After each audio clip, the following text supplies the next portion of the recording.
Breaking news చూస్తున్నాం. ఉగాది రోజున Musi project శంకుస్థాపనకు Telangana సర్కార్ ముహూర్తమైతే ఖరారు చేసినట్లు తెలుస్తోంది. అయితే మూసీ ప్రాజెక్టు విషయంలో ప్రజల నుంచి అలాగే బాధితుల నుంచి తీవ్ర వ్యతిరేకత వస్తున్నప్పటికీ కూడా రేవంత్ సర్కార్ వెనక్కి తగ్గే పరిస్థితి అయితే కనిపించడం లేదు.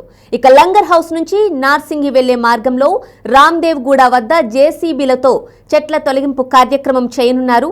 ఇక వాహనదారులు స్థానికులకు కనిపించకుండా గ్రీన్ మ్యాట్ అడ్డుగా పెట్టి అధికారులు ఈ చెట్లను నరికిస్తున్నట్లు తెలుస్తోంది.